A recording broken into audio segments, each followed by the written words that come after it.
ప్రేమగల తండ్రి, ఈ ఉదయకాల సమయపు వర్తమాన కాలాన్ని దర్శించి మీరు మమ్మల్ని ఆశీర్వదించండి. వాక్య ప్రత్యక్షత, గ్రహింపు శక్తి ప్రతి వారికి కలుగు చేయండి. యేసు నామమున అడుగుచున్నాము తండ్రి, ఆమేన్. హల్లెలూయా, హల్లెలూయా. నా వాయిస్ వెనకున్న వాళ్ళకి వినబడుతుందా? వినబడుతుంది. నా వాయిస్ తగ్గలేదు, మనిషిని తగ్గాను కానీ, అందుకని మీరు ధన్యులై ఉన్నారు. చదవబడిన వాక్య భాగంలో మా వల్ల ఏదైనా అయినట్టు, ఆ మొదటి లైన్ చదవమ్మా. ఎస్, ఆలోచించుటకు అని అడగద్దు, ఆగద్దు అక్కడ. చూడండి, ఇక్కడ మా వల్ల ఏదైనా అయిందని ఆలోచించడానికి మా అంతటా మేమే సమర్థులం కాదు. ఇక్కడ అంటాడు అపోస్తలుడైన పౌలు గారు ఒకప్పుడు క్రీస్తు విరోధిగా ఉండి తెలిసిన తర్వాత క్రీస్తు నిమిత్తమై శ్రమైన అనుభవించడానికి ఇష్టపడి చావును కూడా పెళ్లిలాగా స్వీకరించిన దైవజనుడు అపోస్తలుడైన పౌలు గారు. మీరు ఎందుకు ఏడ్చి నా గుండె బద్దలు చేస్తారు? యేసుక్రీస్తు కొరకు బంధకాలు మాత్రమే కాదు కానీ చనిపోవడానికి కూడా ఇష్టంగా ఉన్నాను నేను అంటాడు. ఒక పీటల మీదకి ఎక్కే పెళ్లి కూతురు ఎంత ఉత్సాహంగా ఆ వేదిక దగ్గరికి వెళుతుందో అంతే ఉత్సాహంగా చావును కూడా కోరుకున్న గొప్ప దైవజనుడు అపోస్తలుడైన పౌలు గారు. హల్లెలూయా. ఆయన ఎవరైతే కఠినాత్మలో, ఎవరైతే యూదులే గాని యూదేతరులే గాని క్రీస్తుని గురించి వివక్షతో మాట్లాడే అందరికీ సరైన జవాబు చెప్పగలిగిన సమర్థుడు. అంతేకాదు, ఆయన అన్య జనుల్లోంచి అనేక మందిని పట్టుకున్నాడు. వందలాది మంది సేవకులు తయారు చేశాడు, వేలాది మంది విశ్వాసులు తయారు చేశాడు, అనేకమైన సంఘాల నిర్మాణం చేశాడు. ఆయన వ్రాసిన పత్రికలు 13, ఇంకో 3 పత్రికలు మిస్ అయినాయి. సంఘాలకు పత్రికలు రాశాడు. ఎఫెసీ సంఘానికి, ఫిలిప్పీ సంఘానికి, కొలొస్సై సంఘానికి, హెబ్రీలకు రాసిన పత్రిక, కొరింథీయులకు 3 రాస్తే 2 వచ్చినాయి. అలాగే ఎఫెసీ పత్రిక, ఇలాగా 13 పత్రికలు ఆయన రచించాడు. చాలా మంది దైవ సేవకుల్ని, అపోస్తలులను తయారు చేసిన బలమైన అన్య జనుడు అపోస్తలుడు దైవజనుడు పౌలు గారు. అంటే ఇన్ని పనులు చేయడానికి ఆ సామర్థ్యం ఎక్కడి నుంచి వచ్చిందంటే మా సామర్థ్యము దేవుని వలననే కలిగి ఉన్నది అంటున్నాడు. చెప్పండి, మా సామర్థ్యము దేవుని వలననే కలిగి ఉన్నది. అంటే కెపాసిటీ లేక క్యాపబిలిటీ లేక సామర్థ్యం, మోటు భాషలో చెప్పాలంటే దమ్ము. ఏంటి చెప్పండి? దమ్మని సలగా చెప్తారేంటి? దమ్ము. అదే మగవాళ్ళు చెప్పారు, వాళ్ళకి కొంచెం దమ్ము వచ్చింది. దమ్ము అంటే ఇంకోటి కూడా ఉంది, అదిగా ఆ దమ్ము కాదు. క్యాపబిలిటీ, సామర్థ్యం. ఒక పని చేయాలని అనేకులకు ఆలోచనలు ఉండొచ్చు కానీ ఆ సామర్థ్యం ఉండొద్దు. దానికి ఉన్న ఆ క్యాపబిలిటీ ఉన్నప్పుడే ఒక వ్యక్తి ఏదైనా చేయగలరు. ఇక్కడ అపోస్తలుడైన పౌలు గారు ఇంతలా సేవ చేశారు. ఒక రకంగా చెప్పాలంటే ఆయన అపోస్తలులందరికంటే ఎక్కువ సేవ చేశాడు, కానీ తాను తగ్గించుకున్నాడు. అది దేవుని కృప అని చెప్తూ వచ్చాడు. చాలాసార్లు మన ద్వారా ఏదైనా మంచి పని, గొప్ప పని జరిగితే దాన్ని బట్టి మనం పొంగకూడదు. సామర్థ్యం అనేది దేవుడు నీకు ఇచ్చాడని గ్రహించాలి. బైబిల్లో దానియేలు గ్రంథంలో నెబుకద్నెజర్ అనే ఒక రాజు కనబడతాడు, బాబిలోను రాజు. ఇతను ప్రపంచ దేశాన్ని పరిపాలన చేశాడు. ఎవరిని హెచ్చించగోరాడో వారిని హెచ్చించాడు, ఎవరిని పడవేయగోరాడో వాడిని పడవేశాడు, ఎవరిని శిక్షించాలంటే వారిని శిక్షించాడు. ఏది చేయాలన్నా ఎదురు లేకుండా చేయగలిగాడు. దాని గురించి బైబిల్ చెప్తోంది, దేవుడు అతనికి ఇచ్చినటువంటి మహద్దశ. ఏంటి చెప్పండి? అంత గొప్ప దశ ఇవ్వబట్టి అతను ఏదైనా చేయాలంటే ఎదురు లేకుండా పోయింది. చాలా మంది జీవితాల్లో వారిలాగా చేయాలి, వీరిలాగా చేయాలనుకుంటాం, కానీ ఆ సామర్థ్యం ఒక మనిషికి దేవుడు ఇవ్వాలి. ఇక్కడ మనం దేవుని సన్నిధిలో జ్ఞాపకం చేసుకోవాలి. ఇక్కడ అంటాడు అపోస్తలుడైన పౌలు గారే గలతీ పత్రికలో అనుకుంటున్నాను చూడండి, అక్కడ పలుకుతాడు సామర్థ్యాన్ని గురించి చెప్తూ అంటాడు కదా. గలతీ 2:8-9 గలతీయులకు రాసిన పత్రిక, అపోస్తలుడైన పౌలు గలతీయులకు రాసిన పత్రిక. సున్నతి పొందిన వారికి అపోస్తలుడగుటకు పేతురునకు సామర్థ్యము అనుగ్రహించిన వాడే అన్యజనులకు అపోస్తలుడగుటకు నాకును చూడండి, నాకు సామర్థ్యము కలుగ చేశాడు. సున్నతి గల వారికి అనగా యూదులకు అపోస్తలుడగుటకు పేతురుకు సామర్థ్యం ఇచ్చాడట. అన్యజనులకు అపోస్తలుడవటానికి పౌలు గారికి సామర్థ్యం ఇచ్చాడట. యూదులు ఏం కోరుకుంటారంటే ఎప్పుడు అద్భుతాలు సూచక్రియలు. చెప్పండి అందరూ, అద్భుతాలు, ఏదో వింత జరగాలి.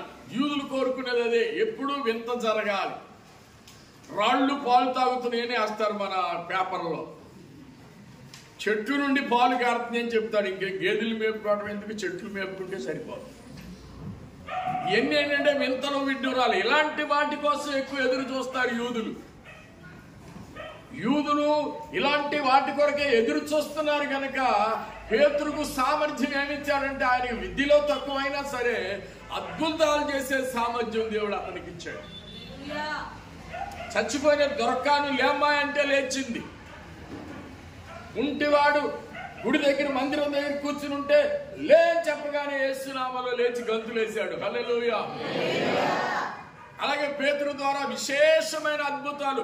అతను నీడ పడితేనే రోగులు స్వస్థత పొంది. అంటే ఇది చూసి యూదులు ఈయన అపోస్తలుడు అని నమ్మారు. అందుకే దేవుడు ఆయనకి ఆ సామర్థ్యం ఇచ్చాడు. హల్లెలూయా. మరి పౌలు గారు ఏంటంటే బహుభాషా ప్రవీణుడు.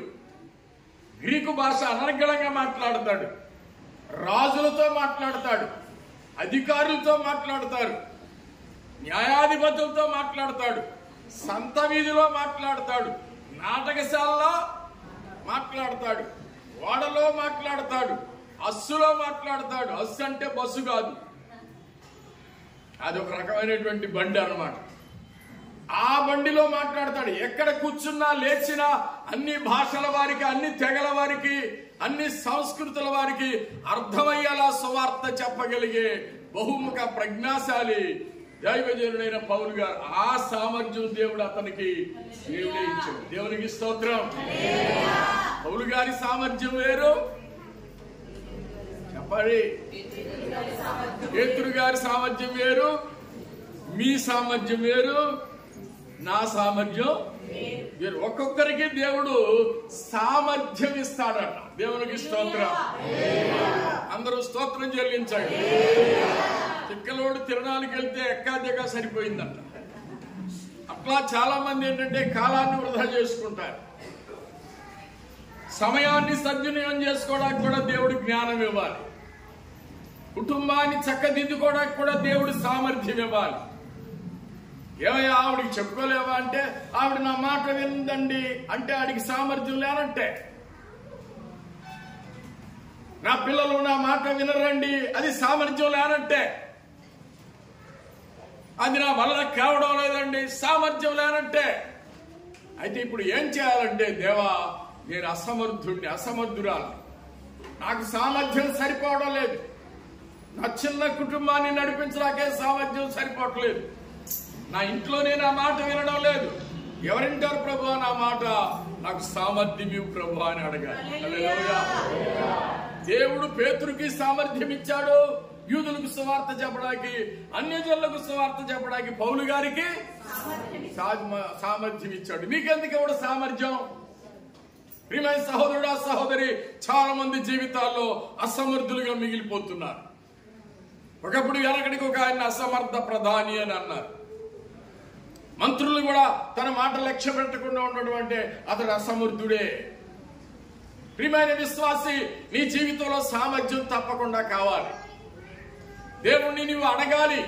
ఏమడగాలి? సామర్థ్యం అడగాలి. మనం ఏదో అడుగుతూ ఉంటాం. ఉప్పులోకి ఏదో కావాలి, పప్పు కావాలి, పప్పులోకి ఉప్పు కావాలి. ఈ చిల్లర వాటిని అడగాల్సినంత అవసరాల అడగకుండానే దేవుడు కొన్ని అనుగ్రహిస్తాడు. కానీ అవసరమైన వాటిని అడగాలి. దేవుని సామర్థ్యం వేరు, మనుషుల సామర్థ్యం వేరు. మనుషుల సామర్థ్యము పరిమితమైనదే, కొలతలు కలిగింది. కానీ దేవుని సామర్థ్యము అపరిమితమైంది. చెప్పండి. మనుషుల సామర్థ్యము పరిమితమైంది, దేవుని సామర్థ్యము అపరిమితమైంది. వారిలాగా నేను చేయాలి, వీరిలాగా నేను చేయాలి కాదు, నీలాగానే నువ్వు చేయాలి. అయితే అది దేవుని నుండి పొందాలి. దేవా, నాకు సామర్థ్యం సరిపోవట్లేదు, నా బిడ్డలకు చెప్పుకోవడానికి సామర్థ్యం సరిపోవట్లేదు, నా భార్యకి చెప్పుకోవడానికి సామర్థ్యం సరిపోవట్లేదు, నా భర్తను అనుకూలపరచడానికి సామర్థ్యం సరిపోవట్లేదు, సమాజంలో ఎవరిని, నా బంధువుల్ని నడిపించడానికి నాకు సామర్థ్యం సరిపోవట్లేదు. దయచేసి నాకు క్యాపబిలిటీ దయచేయి, నాకు కెపాసిటీ దయచేయి. ఏం దయచేయాలి? ఇంతకు ముందు నేను చెప్పాను ఈ కథ. ఒక అబ్బాయి స్కూల్లో చదువుకోవడానికి వెళ్ళి ఎలక్ట్రిసిటీ అనరా అంటే ఎలక్ట్రిసిటీ అంటున్నాడంట.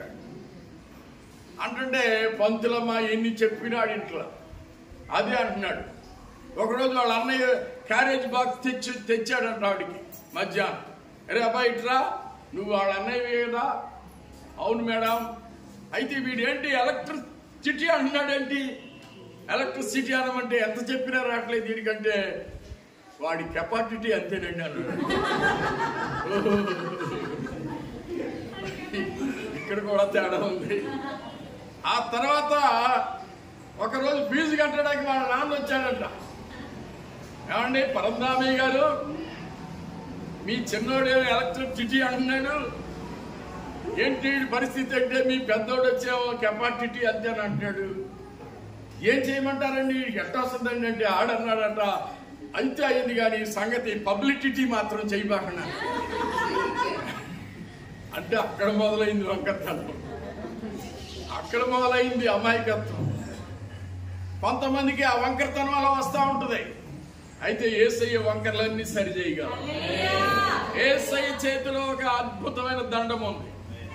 ఆయన దయాదండం చాపితే నీ నాలుగు మాంద్యం, నీ నోటి మాంద్యం, నీలో ఉన్న అమాయకత్వం, నీలో ఉన్నటువంటి ప్రతి విధమైనటువంటి బలహీనత పోద్ది. హల్లెలూయా.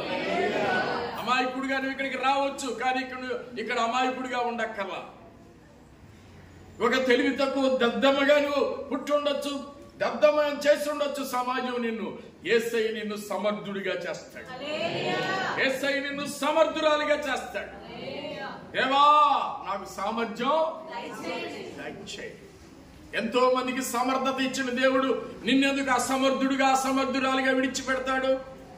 ప్రతి పురుషుడు సంఘములో తన భార్యను, తన పిల్లల్ని స్వాధీనమందు ఉంచుకోవాలి. ప్రతి స్త్రీ కూడా తన పిల్లల్ని స్వాధీనమందు ఉంచుకోవాలి. నా మాట ఎవరు వినడం లేదని నువ్వు చెప్తే అసమర్థుడివి. నువ్వు మోకరించాలి దేవుడి దగ్గర. అసమర్థుడిగానే చచ్చిపోవాల్సిన అవసరం లేదు. ప్రభువా, నాకు సామర్థ్యం దయచేయి. హల్లెలూయా. నాకు సామర్థ్యం దయచేయి. నేను ఈ పనులు చేయాలని ఆశపడుతున్నా. నీ కొరకు ఏదో చేయాలని ఆశ ఉంది, నీ కొరకు మాట్లాడాలని ఆశ ఉంది, నీ కొరకు సువార్త చేయాలని ఆశ ఉంది, నీ కొరకు ఒక నిర్మాణం చేయాలని ఆశ ఉంది. నాకు కావలసిన సామర్థ్యం దయచేయి ప్రభువా. డబ్బు దయచేయమని అడుగుతారు, తప్పు కాదు, డబ్బు అవసరమే. కానీ దానికి మించి మనకి సామర్థ్యం కావాలి. డబ్బు చాలా మంది దగ్గర ఉంది, వాళ్ళు సద్వినియోగం చేసుకోలేకపోతున్నారు. సామర్థ్యం లేకపోయినప్పుడు మాత్రమే మనం అసమర్థులుగా మిగిలిపోకుండా దేవుడి పాదాలు పట్టుకోవాలి. ప్రభువా, నాకు సామర్థ్యము దయచేయి. సామర్థ్యం అని ఒక మాట చెప్పడం కాదు, ఏ విషయంలో నీకు సామర్థ్యం కావాలో అది కూడా చెప్పాలి. ఒక ఇల్లు కట్టబోతున్నావా, ఇల్లు కట్టే సామర్థ్యం ఇవ్వమన్నాడు. ఒక పెళ్లి చేయబోతున్నావా, పెళ్లి చేసే సామర్థ్యం నాకు దయచేయమన్నాడు. నీ బిడ్డను ఒక ఇంజనీరో డాక్టరో ఏదైనా చేయాలనుకుంటున్నావా? నా పిల్లల్ని ఆ స్థాయికి తీసుకొచ్చే సామర్థ్యం నాకు దయచేయమని అడుగు. ఏదైనా ఒక ప్రాజెక్ట్ ప్రారంభిస్తున్నావా? నూతనంగా నాకు సామర్థ్యం దయచేయమని అడుగు. ఆశ్చర్యకరుడైన దేవుడు నీకు సామర్థ్యం ఇవ్వగలడు. ఏ విషయంలోనైనా సరే, దేవా నాకు సామర్థ్యం దయచే. దేవుని సామర్థ్యం వేరు, మనుషుల సామర్థ్యం వేరు. దేవుని సామర్థ్యం నీకు అనుగ్రహించబడితే దేవుడు చేసినట్టే నీవు సమస్తము చేయగలవు. హల్లెలూయా, హల్లెలూయా. గట్టిగా స్తోత్రం చెల్లించండి. తర్వాత విషయం దగ్గరికి వద్దాం. ఆరో విషయం ఏమిటంటే, చూడండి ఒకసారి ఇర్మియా గ్రంథం 31వ అధ్యాయం 3వ వాక్యం. ఇర్మియా 31:3 ధారాళంగా చదవడం అలవాటు చేసుకోండి. చాలా కాలము క్రిందట యెహోవా నాకు ప్రత్యక్షమై ఇట్లనెను,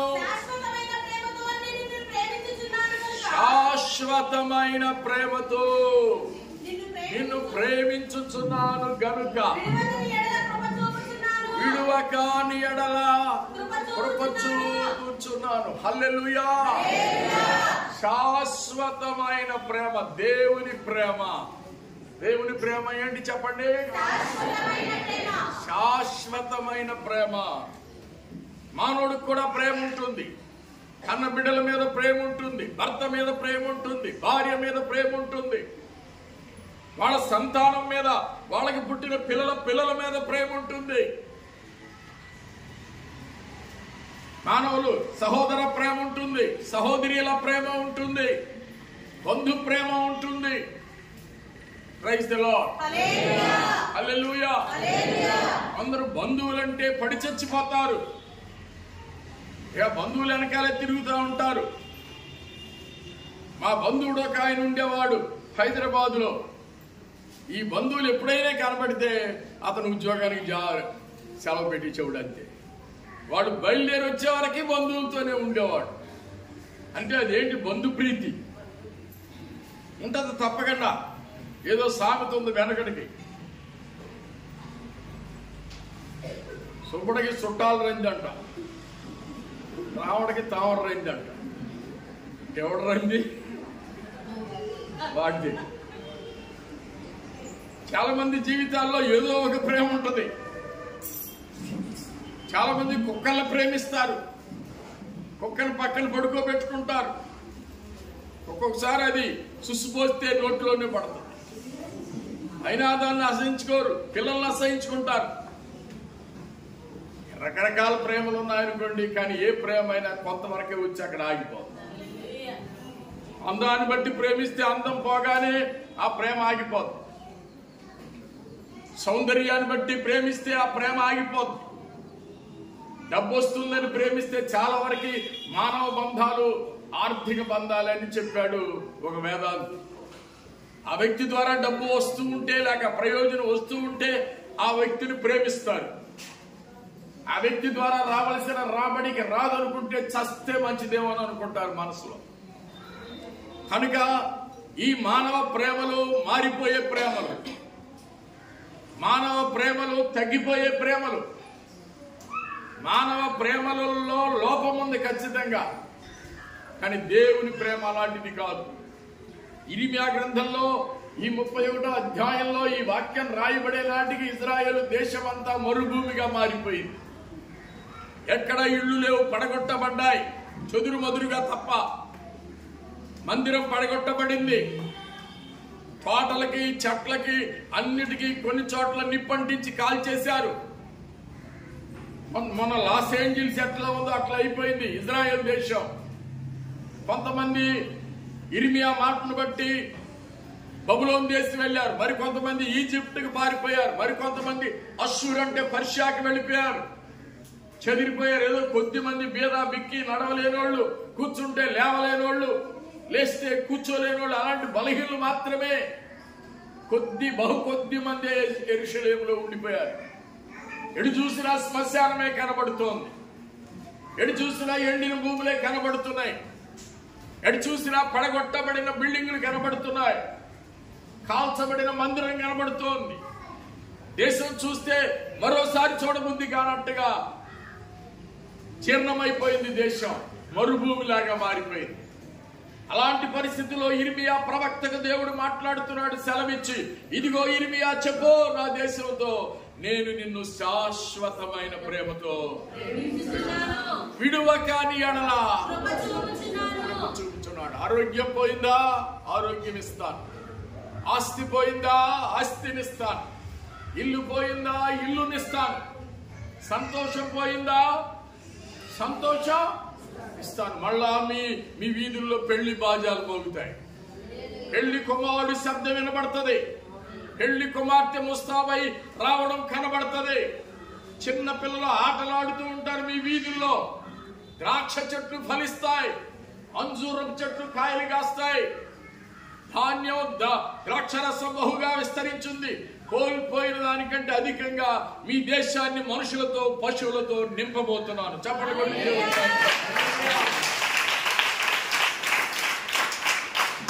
కోల్పోయిన దానికంటే ఎక్కువగా. హల్లెలూయా.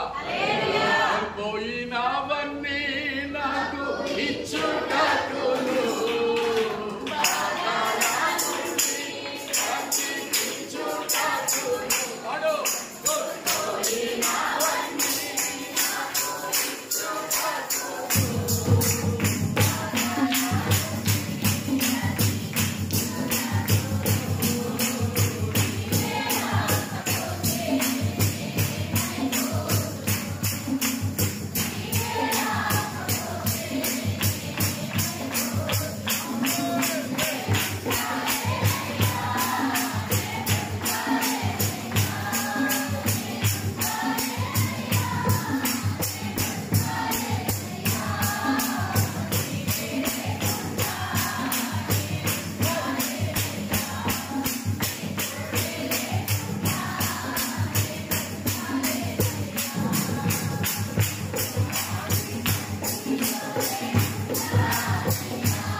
శిథిలమైన బ్రతుకులను తిరిగి బాగు చేయగలిగింది దేవుని ప్రేమే.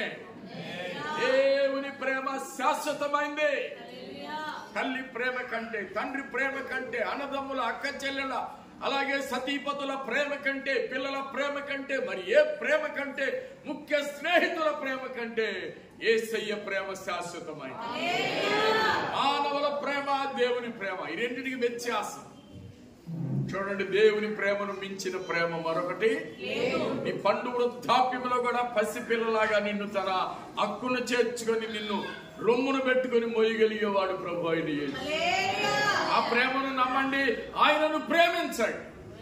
అన్నిటికంటే ఎక్కువగా అదే దేవుడు కోరుకుంటున్నాడు. చివరిగా 7వ విషయం అన్నమాట ఇది. చూడండి, చివరిగా లేఖనంలో మనం గమనిస్తే జకరియా గ్రంథము 4వ అధ్యాయం 7వ వాక్యం. జకరియా 4:7. జకరియా మలాకీకి ముందు ఉంటుంది. పాత నిబంధనలో వెనక నుండి 2వ పుస్తకం. 4:7.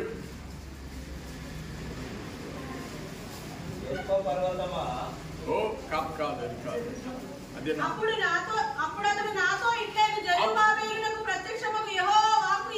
చెరుబ్బాబెలునకు ప్రత్యక్షమగు యెహోవా వాక్కు ఇదే. శక్తి చేతనైనను బలము చేతనైనను కాక ఆత్మ చేతనైది జరుగునని సైన్యములకు అధిపతియగు యెహోవా సెలవిచ్చెను. చూడండి, దేవుని ఆత్మ చేసే కార్యాలు. హల్లెలూయా. ఈ చదవబడిన భాగంలో జెరుబ్బాబెలు అనే వ్యక్తి ఇశ్రాయేలుకు నాయకుడు. 400 సంవత్సరాలు చీకటి సంవత్సరాలు గడిచేటప్పటికి దాదాపుగా దేవుని ప్రత్యక్షత లేని దినాలు. దేవుని మందిరం పతనం అయిపోతున్న పరిస్థితులు. ఆ రోజుల్లో తిరిగి మందిరం కట్టించాలని దేవుడు పూనుకున్నాడు. జకరియా ప్రవక్తను లేపాడు. హగ్గయి, జకరియా ఇద్దరు ప్రవక్తలు లేచి ప్రవచించడం మొదలు పెట్టారు. ఆ ప్రవచనానుసారంగా వాళ్ళు మందిరం కడుతుంటే ఆదిలోనే హంసపాద అన్నట్టుగా మందిరాన్ని ఆఫ్ చేశారు. ఇప్పటికైనా మీరు గమనించండి, మందిరాలు కట్టబడుతుంటే ఎక్కడైనా ఆటంకాలు వస్తాయి. దేవునికి స్తోత్రం. సందర్భం వచ్చిందని గుర్తు చేయాలి. ఇక్కడ ఉడావారి ఆటంకం వచ్చింది. దేవుడు ఆ ఉడాని ఎత్తివేశాడు. దేవునికి స్తోత్రం. పంచాయతీ సెక్రటరీ ఆటంకం వచ్చింది. పంచాయతీ నుండి సెక్రటరీని తరిమి వేశాడు. ఇక్కడ ఆఫీసులో వాళ్ళందరూ సెక్రటరీతో పోట్లాడితే సంచిపోతాను వేసుకుని మీ సావు మీరు చావండి అని వెళ్ళిపోయాడు. లేకపోతే ఇటు వస్తానే చూస్తా ఉండేవాళ్ళు. ఇట్ట ఏంటి చర్చి కట్టేస్తున్నారని. ఒకరోజు వర్షంలోనే స్లాబ్ వేస్తుంటే మొదటి స్లాబ్ అట్ట చూసుకుంటూ వెళ్ళిపోయాడు. వర్షం కూడా వీళ్ళని ఆపలేదా, నేను మాత్రమే ఆపగలను ఇంకా అనుకుంటా వెళ్ళిపోయాడు. ఆ మొర వెతుకుని వచ్చేవాడు అనమాట అడగడానికి. మీరు ఎప్పుడు వచ్చారన్నానే, మీరు ఎప్పుడు వచ్చారు ఇక్కడికి సెక్రటరీగా? నేను వచ్చి ఇంతకాలం అయిందన్నాడు. సంవత్సరం లోపు. ఈ చర్చి 40 సంవత్సరాల పైనుంచి ఉందండి. మీరు వాడు వచ్చి కథలు చెప్పకండి. అది అప్రూవల్ అయింది ఒకప్పుడు చర్చి. ఆనాడు ఆ లెక్కల్లో కట్టలేకపోయాం, ఈనాడు కట్టుకున్నాం అంతే. కొత్త చర్చి నిర్మాణం అని మీరు చెప్తే సమ్మతించడానికి నేను వెర్రివాడిని కాదని చెప్పాను. కొత్త నిర్మాణం కాదు, అది పాత నిర్మాణాన్ని రీకన్స్ట్రక్షన్ చేసుకున్నాం అంతే. అంచేత మీరు వచ్చింది నిన్నగాక మొన్న. ఇది ఎప్పటి నుంచో ఉన్న సంఘం చర్చ్. ఇది మీకు తెలియపోతే అడిగి తెలుసుకోండి, వెళ్ళి రికార్డులు పరిశీలించుకోండి అని చెప్పాను. దేవునికి స్తోత్రం. అడిగే స్తోత్రం చెల్లించండి. ఒకడొచ్చి ఏమండి పర్మిషన్లు కావాలన్నాడు. బిల్లు కలెక్టర్ అంట. ఏ కలెక్టరు? బిల్లు కలెక్టర్ అంట. ఏంటంటే కడతాకి అప్పటికి అయిపోయింది చర్చి. పక్కన ఏదో ఇదిగో ఇక్కడ సెప్టిక్ ట్యాంక్ ఏదో తయారు చేస్తుంటే కట్టకూడదు ఇక్కడ, అది ఇది కలెక్టర్ పర్మిషన్ కావాలంటే అమ్మగారు ఫోన్ చేసి చెప్పారు. ఇక్కడ ఎవరో ఒక అతను వచ్చి అట్టా ఇట్టా అంటాడు అని చెప్పేసి. ఇంతలో నేను వచ్చాను. మళ్ళీ ఓ రౌండ్ వచ్చాడు, చూసుకుంటా వచ్చాడు. ఏమండి దీనికి పర్మిషన్లు కావాలండి, మీ మొహం ఏంటి అట్ట ఎత్తుకుని వచ్చారు అని అన్నా నేను. మీ మొహం ఏంటి అట్ట పైకి ఎత్తున్నారు ఏంటి, కోపంగా అడుగుతున్నారండి. మీరు చెప్పాల్సింది మామూలుగా చెప్పాలి కానీ ఎవరి మీద కోపపడతారు? మీరు ఎవరితో మాట్లాడుతున్నారు? ఏంటి నీ జాబ్? అసలు చెప్పే విషయం మామూలుగా చెప్పు. కోపపడతా మొహం ఎత్తుకుని చెప్పాల్సిన అవసరం ఏంటి అన్నా నేను. కాదండి నా ముఖం అంతేనండి అన్నా. మార్చుకో, ఇక్కడ మార్చుకొని ముఖం. కలెక్టర్ పరిమితులు కావాలని, కలెక్టర్ పర్మిషన్ కావాలని మాకు తెలుసు. అంతకు ముందే మాకు ఉన్నాయి. కలెక్టర్ ఆఫీసులో కూడా నా మనుషులు ఉన్నారు అక్కడ. వాడు వచ్చి నువ్వు చెప్పేదేంటి, నువ్వు చెప్తే వినేటట్టుగా మేము లేవు. ఎవరితో మీరు ఎదుర్కొనేది? యేసు ప్రభుతో ఎదుర్కొన్నవాడు ఎవడు నిలబడలేడు. ఏమనుకుంటున్నావు వెళ్ళి తెలుసుకో అని చెప్పేసరికి దెబ్బకి తలకాయ దించుకుని వెళ్ళిపోయాడు. అంతే. దేవుని మందిరం పూర్తి అయిపోయింది. దేవునికి స్తోత్రం కలుగుతుంది. దేవుని హస్తం ఉండాలి మనకి. నేను మాట్లాడానని నేను అనుకోవట్లా, దేవుని ఆత్మ మాట్లాడాడు. ఎవరు మాట్లాడాడు చెప్పండి? దేవుని ఆత్మ మాట్లాడాడు. ఈ రోజు వరకు కూడా ఇక మొహం ఎత్తి ఎప్పుడు మాట్లాడు, నమస్కారం అండి అంటాడు. పరిశుద్ధాత్మ దేవుడు మన పక్షంగా ఉంటాడు. చాలా మంది శత్రువులను చూసి భయపడతారు. చాలా మంది డబ్బులున్న వాళ్ళని చూసి భయపడతారు. రాజకీయ నాయకులను చూసి భయపడతారు. ఎవరికి ఎందుకు భయపడాలి? మనం దేవునికి భయపడే మనుషులు. దేవుని ఆత్మ కార్యాలు చేస్తాడు. చెప్పండి. శక్తి చేత కాదు, బలము చేత కాదు, నా ఆత్మ ద్వారానే ఇది జరుగును అని అన్నాడు. అలాగే మందిరం దేవుడే కట్టించాడు. చప్పట్లు కొట్టి దేవుడు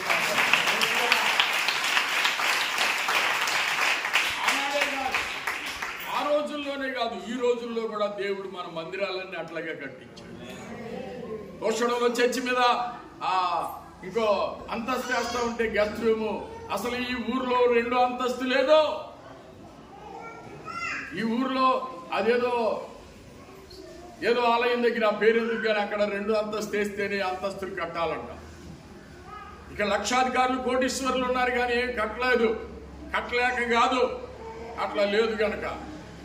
అది వాళ్ళ రూల్ ఏమో కానీ మా రూల్లో అది లేదని చెప్పాను. అసలు ఎలా కడతారో చూస్తామని అన్నారంట ఊరోళ్ళు. ఎలా కట్టనివ్వరో నేను చూస్తానని అక్కడికి వెళ్ళిపోయి అక్కడ కౌంట్ ఆయన ఒక ఆయన నాడు రాజశేఖర్ అని కొట్టు మంచం ఇచ్చి పక్కన అక్కడ ఒక మంచం వేయించుకుని ఎవడొస్తాడో రండి అని అక్కడే కూర్చున్నాం. స్లాబ్ అయిపోయి కాకుండా ఎవడు రాలా. ఫాస్ట్ గారు అయిపోయిందా అన్నారు వచ్చి. అవకుంటుందా అన్నా నేను. అయిపోయింది. దేవుని కార్యం జరిగింది. దేవుడు మన పక్షంగా ఉన్నాడు. ప్రతిదానికి భయపడతారే. కుక్క మొరిగితే భయపడతాం. నిన్న మా ఇంటికి వచ్చింది క్రీస్తు రాజ్యం. వచ్చిందో లేదో సామ్రాజ్యం. కుక్కను చూసి దడదడలాడిపోయిందంట. అదేమో ముద్దుకొచ్చి అట్ట కొట్టుకుంటూ ఉంటాం. మా కుక్క మిమ్మల్ని ముద్దు పెట్టుకుంటుంది, కరవదు. కరిస్తే 1,00,000 రూపాయలు ఇస్తాను కానీ కరవదు. మన ఎలీషా గారు అన్నాడు, నేను ఎగిరి ఒక దూకుతూనే అదేంటంటే వచ్చిన వాళ్ళు మనోళ్ళేనని అట్లా ముట్టుకుంటూ ఉంటుంది. అంతే పైకి ఎగురుద్ది. అది లేబర్ డాగ్ అంటే మనుషులతో స్నేహంగా ఉండేది. ఊరికి అరుస్తుంది అంతే. కొత్త వాళ్ళు వస్తే కరవదు. ప్రియమైన వారలారా గమనించండి, దేవుని ఆత్మ మనకు తోడుగా ఉన్నాడు. మనుషుల ఆత్మ కాదు. 100 మంది మనుషులు 1000 మంది మనుషులు కలిసి వచ్చినా మనకి వ్యతిరేకంగా దేవుని పరిశుద్ధాత్మ మన పక్షంగా ఉంటే చాలు. అందుకే దావీదు రాజు అంటాడు, నా పక్క 1000 మంది పడినను, నా కుడి ప్రక్క 10,000 మంది కూలినను, అపాయమును నాకు. ఈ మాట అనుకోండి, భయపడేవాళ్ళు ఈ మాట చెప్పుకోండి మీ ప్రాణంతో. ఆయన అంటున్నాడు, నా ఆత్మ ద్వారా ఇది జరుగును. అందరిలో ఒక ప్రశ్న, ఇది ఎలా జరుగుద్ది? ఏ సామర్థ్యం వల్ల జరుగుద్ది? మనకి డబ్బు లేదు, రాజకీయ బలం లేదు, ఏ అండ లేదు, మన పక్షంగా ఎవరు మనుషులు లేరు అనే భయం చాలాసార్లు మిమ్మల్ని ఆవరిస్తుంది. దేవుని ఆత్మ ద్వారా జరుగును. దేవుని ఆత్మ మానవుల ఆత్మ. మానవుల ఆత్మ బలహీనమైంది. దేవుని ఆత్మ ప్రపంచాలను నిర్మించిన ఆత్మ, సృష్టిని కలగజేసిన ఆత్మ. దేవుని ఆత్మ నీలో నివసిస్తే లోకంలో దేన్నైనా జయించగలవు. హల్లెలూయా. 7 విషయాలు నేను మీకు చెప్పాను. పోయిన వారం 4. నేను చెప్పిన ఏంటంటే, మనుషుల ఆంతర్యము దేవుని, మనుషుల సంగతులు దేవుని సంగతులు. రెండోది మనుషుల మార్గములు దేవుని మార్గములు. మూడోది దేవుని చూపులు మనుషుల చూపులు. నాలుగోది దేవుని ఆంతర్యము మనుషుల ఆంతర్యము. ఇప్పుడు 5 నుంచి చెప్పాము. మానవ సామర్థ్యము దేవుని సామర్థ్యం. మన సామర్థ్యం చాలినప్పుడు దేవుని సామర్థ్యం మీద ఆధారపడాలి. నాకు సామర్థ్యం దయచేయి, నాకు క్యాపబిలిటీ దయచేయి, నేను ఇది చేయాలి, నేను వీరికి సువార్త చెప్పాలి, లేక ఈ కార్యం చేయాలి, నాకు సామర్థ్యం దయచేయమని దేవుని అడుగు. ఆ తర్వాతది దేవుని ప్రేమ, మానవుల ప్రేమ. మానవుల ప్రేమ అంతరించిపోతే, ఆగిపోతే ఎక్కడ ఒక చోట. దేవుని ప్రేమ నిత్యత్వం వరకు కొనసాగుతుంది. ఆ ప్రేమ అనేది మాత్రం తరగదు. ఏ పరిచర్య అయినా ఆగిపోద్ది, కానీ దేవుని ప్రేమ శాశ్వతమైంది. హల్లెలూయా. ఎవరు నన్ను ప్రేమించేవారు లేరని కృంగిపోవద్దు. దేవుడు నిన్ను ఇంకా ప్రేమిస్తూనే ఉన్నాడు. హల్లెలూయా. ఉన్న పాటున ఉన్న స్థితిలోనే దేవుడు నిన్ను ప్రేమిస్తున్నాడు. నువ్వు మర్చిపోవద్దు ప్రియ సహోదరుడా, సహోదరి. ఎవరు నిన్ను ప్రేమించేవారు లేరని అనుకోవు. యేసయ్య నీ పక్షంగా ఉన్నాడు. ఆయన ప్రేమ నిన్న, ఈ రోజు, రేపు కూడా ఒకేలాగా ఉంటుంది. మూడో విషయం ఏంటంటే దేవుని ఆత్మ. మానవుని ఆత్మలు బలహీనమైనవి. మానవుని ఆత్మ చాలా చిన్నది. మానవుని ఆత్మ పరిమితులు కలిగింది. కానీ దేవుని ఆత్మ శాశ్వతమైంది. ఆ దేవుని ఆత్మ మీద ఆధారపడి ముందుకు సాగుదాం. ప్రభు తన వాక్కును దీవించును గాక. ప్రార్థన చేసుకుందామా? దేవా మమ్మల్ని ఆశీర్వది. మీరు దయచేసి కుర్చీలు దెక్కండి. కొంచెం ఇబ్బందిగా ఉంటుంది మేము రావడం. అలా కుర్చీల్లో ఉండి ప్రార్థన చేసుకోండి. ప్రభు బల్లారాధనలోనికి మనం వెళ్ళబోతున్నాం. వాక్యాన్ని మననం చేసుకోండి. ప్రభు బల్లారాధనలోనికి వెళదాం.